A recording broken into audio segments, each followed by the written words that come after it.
speaker, so give a round of applause.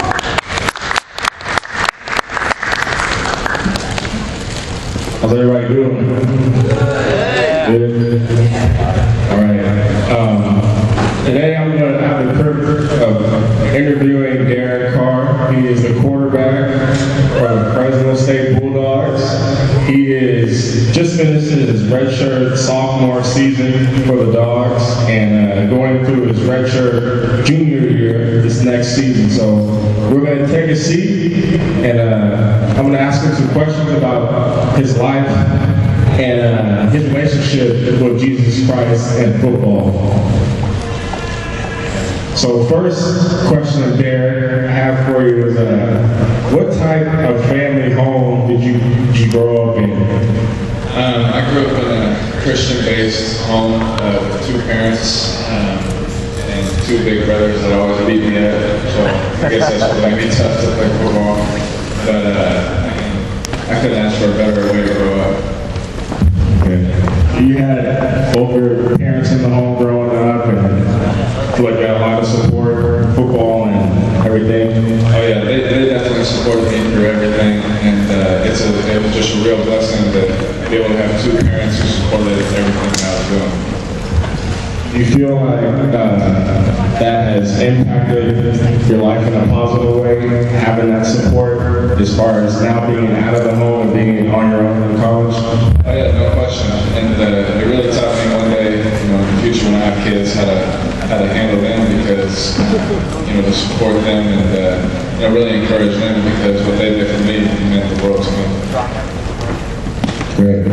So my second question is, what is the biggest difference in playing football at the D1 level compared to high school?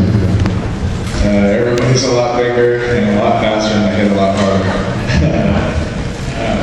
The first time I got hit in college, I didn't want to play football anymore. It was ridiculous. It was by Carr. He plays for the Pittsburgh Steelers now. And I guess with weightlifting, it kind of got a lot easier. Okay. So everybody's pretty much a monster. Yeah, everyone. This guy played safety. He looks like a linebacker, and I tried to block him one time in practice. He doesn't remember because I was just a little ant coming into his way, and this guy blasted me, and I never wanted to get hit again. That's my job, man. You should have been out there. Okay, next question is, you had to wait your first 2 years when you got to Fresno State before you played. How did that time affect you, and do you feel like it better prepared you for your starting role now? Yeah, it was real tough. My life verse is Jeremiah 29:11, and it says, "For I know the plans I have for you, plans for good, not evil, plans to give you hope in the future." So I knew that my life was in God's hands. I knew He had a plan for me, but waiting 2 years is the hardest thing I've ever done. The devil, if you give him an inch, he'll take a mile. And with me saying that, those 2 years, if I was depressed, he would take that little bit and turn it into a complete battle. And it was tough, but my faith and trusting in God is the only thing that got me through it. It's good, it's good. So this is in regards to summer and also during the season. But what does a typical day of training look like for you? Wake up at 5 o'clock, eat some breakfast. Because if you don't, all the running and weightlifting you're going to do, you're just going to lose weight. So you got to eat in the morning, even if you don't like to. And I don't like to. So wake up at 5, lift at 6, work out till 7:30, run from 7:30 to about 9, conditioning, sprints, all that stuff.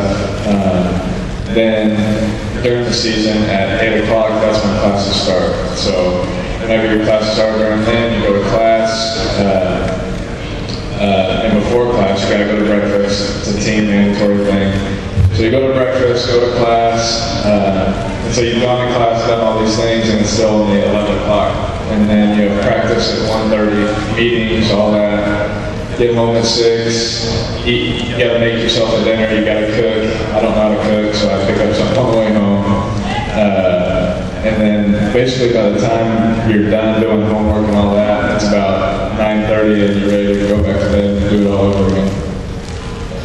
So you say that football, I mean, it asks a lot of you, especially having to be a student athlete, and that student being coming first before an athlete, it asks a lot of you? Yeah, it definitely weighed on me when I first got to college. I didn't know how to handle it. I didn't want to go to class, so instead of getting up and going to class, I'd just sleep, and found myself getting into some trouble in my grades. So it's a learning process, but if you could just take anything I'm telling you and just start out from the beginning, doing your work, going to class. If you just go to class, you're going to pass the class. That's how college works. Of course, you got to put the time in, but it's a grind. It's not easy. So would you say that being well organized and having a lot of self-discipline is very important when you get to college, and you have a lot more freedom to plan your own class schedule, and you don't have your parents, sitting there and waking you up in the morning or telling you to do your homework or something like that? Yeah, it's all a learning experience, but if you could get a grasp on it and hold on being neat, organized, trying to do things on your own without your parents' help, that'll get you better prepared for college than relying on them to pay a bill for you or whatever it is that you have to do. Not asking your mom, hey, can you write this paper for me? I gotta write this over. You just gotta manage your time, and if you can learn that now, it'll help you out 100%. Okay, next question. Being a Christian, what advice would you give an athlete coming out of high school into college about how their faith in Christ might be tested? There's no question it's going to be tested. All the things you hear about college are probably true. Whether it's drugs, guys, girls, whether it's alcohol, whatever it is. The devil's going to try and tempt you. There's no question about that. But the thing with me is when I first got to college, Lauren was there. He was an older Christian. I got to meet him, go out to lunch with him. And my main advice is just gather yourself with good Christian people, not people that are going to bring you down. I had to let go of a lot of who I thought were friends. Just because I wasn't doing the right things. And, my first year in college, I'm going to tell you the truth, I didn't do what I was supposed to do as a Christian until, as we'll talk here soon, my fiance got a hold of me, slapped me in the shade, and, the rest from there is history. But, you got to trust in God. And it's easy, you hear that all the time. You hear someone stand up here in front of you and say, trust in God, trust in God. You're not going to know what that feels until you hit rock bottom. But I'm here to tell you, don't hit rock bottom, just trust in Him. Trust His plan, and you don't have to go do all those things. So, perfect segue to my next question. You just got engaged recently, correct? Yes. Tell us about you and your fiance's relationship and why you felt that she was the one you wanted to spend the rest of your life with. Alright. Throughout my life, I wasn't the best guy. And, there was 2 years in there where, in my head I could get any girl I wanted. And I tried to and did all those things. And finally I met her, and she was just something different about her. We weren't even together yet. We got into an argument. And all of a sudden we're arguing, and I'm used to just yelling and getting mad. All of a sudden she just stopped me. She stopped me talking and started praying. And right as she started doing that, I was yelling at her to stop. She started praying, so I just had to stop, let her pray, and then all of a sudden this peace of God went through my body, and I just knew right then that she was the one. It's good. It's good. So, my last question is, what would you say is the number one way you stay connected to God throughout each week, daily, and just what kind of routine do you have to stay connected with God? For me, what I've noticed with a lot of student athletes or students, whatever it is, people like to think that they're too busy to pray or read their Bible. And I promise you, if you read your Bible, take the time to do it in the morning, take your time to pray, take your time on a Sunday to go to church, God will allow time and time management for you to get your other things done. And you'll be 10 times less stressed if you do those things first. For me, going to church every Sunday, that's something that's hard for an athlete to do, because a Saturday you just play the game, you get home at, if you play Adelaide, you get home at 7 in the morning. You play the game, got on a plane, and came home. And to go to church that next day is such a big step, and you gotta go to church, you gotta go to God first. And if you do those things, you'll find out that you won't be as jam-packed and as stressed as you think you would be.